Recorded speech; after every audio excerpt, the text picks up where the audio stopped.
Everybody, what's going on? I am Gregg Sussman, joined today by Jim Sonis of FanDuel as we are here to begin the 2021 NFL postseason. What's going on, Jim? I'm excited, Greg. We get two different Thanksgiving slates effectively this weekend. We have two 3-game slates. I know some people want the 6-game slate, but personally, if our favorite slate every year is Thanksgiving, why would we not take two of those? So I'm honestly pretty psyched. There's some pretty good games coming up this weekend, some good fantasy plays too. So I am excited. I'm not sure how well I'll do from a health perspective because it could be pretty stressful, but it'll be fun no matter what. We'll go out in flames if we do go out. Yeah, I was looking at the schedule when it was announced on Sunday Night Football as the Eagles were tanking, and I was really excited. I was like, these are good games. You don't have the Texans stinker for once, right? That first game on Saturday is an awesome game between the Bills and the Colts. So I'm excited about that. We'll get to it in a little bit. But potentially the game of the weekend is that first game on Sunday between the Baltimore Ravens and the Tennessee Titans, the rematch from last year's playoffs where the Titans upset the number 1 seeded Baltimore Ravens. And now the Ravens are out for revenge. And you can say that they may be the hottest team right now in the NFL because their quarterback is the hottest quarterback in the NFL, and that is Lamar Jackson. He's priced at $9,300. They're not forcing him to pass the ball anymore. He's doing everything that made him the MVP last year, and now we get him here on this Sunday slate. And we get him for 4 quarters, which we did not get on Sunday, which is wild considering they needed a win to make the playoffs, and they still were able to sit Lamar Jackson for part of that game. I'm not sad about that for my DFS teams, but I'm a little bit sad regardless. But I think that this is just, like you said, the best game on this Sunday slate, and it's going to lead to a lot of interest in DFS, rightfully so, because it should be competitive and high scoring, and that's exactly what you want, no matter what the slate size is, but especially in a 3-game slate. If you can find that, you should take it every time. Lamar's been a different quarterback since he came back from COVID. Like you said, they're letting him play to his strengths. He has been running a lot since returning, 11.2 rushes per game for 86 yards per game. That is effectively 2 passing touchdowns per game on the ground, in addition to being more efficient as a passer. We're talking a lot about the running, but because they've been running more, their passing has been more efficient as well. So he's still getting bumps from the passing because he has been so good as a passer in this time. This Tennessee defense is not one to be feared. It is the 2nd worst defense in play on this slate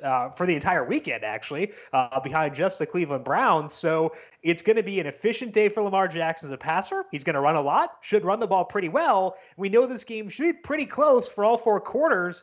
That just checks a lot of boxes. I think that Lamar Jackson, easily the number 1 quarterback on this slate. Ryan Tannehill, pretty easily for me, number 2. So I just want a lot of exposure to every piece involved in this game. I'm totally with you. The Tennessee defense has proven over and over again this season they're not good. And Lamar Jackson is going to take advantage of them this weekend. As we said, he's playing as well as any quarterback in the NFL, using those legs. We're going to get him for 4 quarters in what should be a close game. Lamar Jackson, the number 1 quarterback stud on Sunday. But you want exposure to this game, so why not get the rushing champ for the 2nd consecutive season, a player that went over 2,000 yards this year, and, well, last year in this very same game, I think he made his mark, which, a former Heisman Trophy winner and the guy that actually led the league in rushing could only do, but I felt like was the exclamation point in this game last year where we all realized, oh my God, Derrick Henry is incredible. Yes, he's priced at $10,200, but it's worth it when you just see him stiff-arming everybody directly to the ground.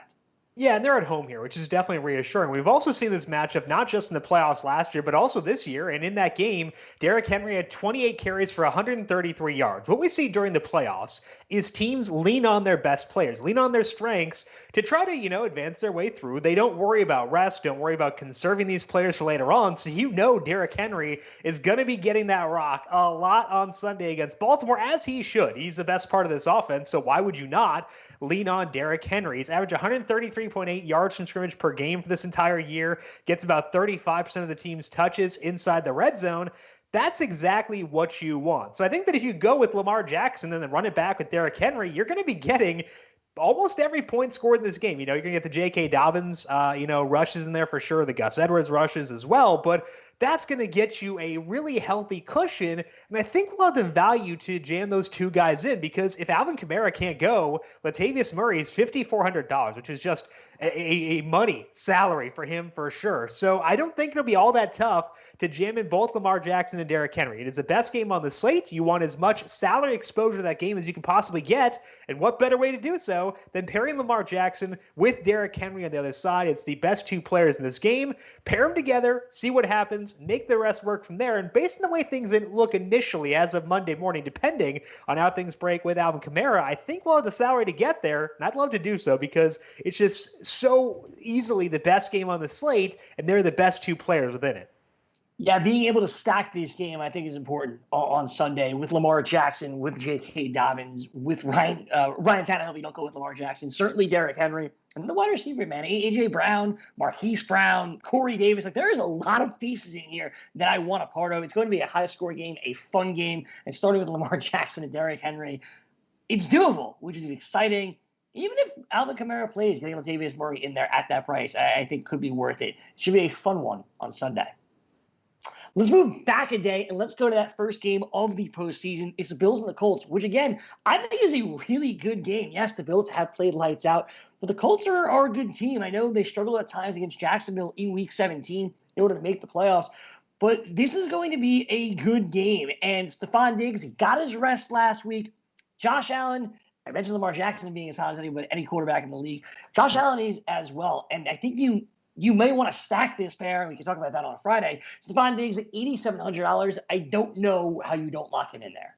Yeah, and the big thing for Stefon Diggs is he is head and shoulders above every other wide receiver on this slate. There's no one that really comes close to him. The one guy you could say would, in a normal setting, would be Mike Evans. Mike Evans is now banged up, which could lead to more work for Chris Godwin and Antonio Brown, but still, Stefon Diggs is just the clear top receiver on the slate by a full tier, maybe even two tiers above everybody else. John Brown is back now, which does alter the way that they operate this team. But even the games he's played with a fully healthy John Brown this year, Stefon Diggs still has 28% of the Bills' overall targets and 38% of the deep targets this year. Those are monster numbers. And it's not going to be that tough to get to him because unlike the Sunday slate where we have Derrick Henry, there aren't a lot of high-salaried running backs to pay up for. Cam Akers actually has a pretty low tag, so you could definitely get there too. We're going to have the value to get to Stefon Diggs on Saturday, and you're going to want to because the advantage you get by having him in one of those three wide receiver slots is going to be huge over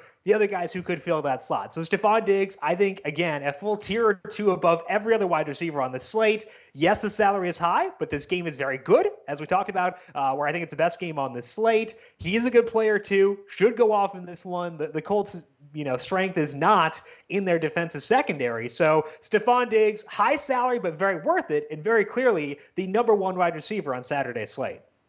I know you kept mentioning it, but I think it's the most important piece there that Stefon Diggs is just worlds better than every other wide receiver on this slate. He's $8,700. I just don't think it matters. He may be two tiers, like you said, above every other guy. And yes, Mike Evans banged up and potentially out this weekend changes things. And it only makes it clear that Stefon Diggs, who is healthy, who is on this high-powered offense, who is going to be the most targeted wide receiver in this game, it makes a whole lot of sense that Stefon Diggs, you're building your lineups around him over everybody else.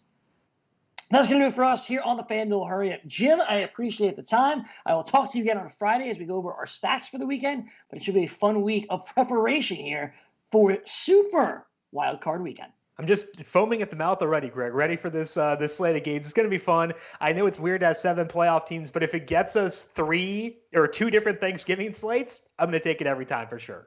That's the best part. If you lose on Saturday, we got a whole new ball game on Sunday. That's what makes DFS so fun. For Jim Sonis, I am Gregg Sussman. Thanks so much for watching. We'll be back tomorrow for another edition of the FanDuel Hurry Up.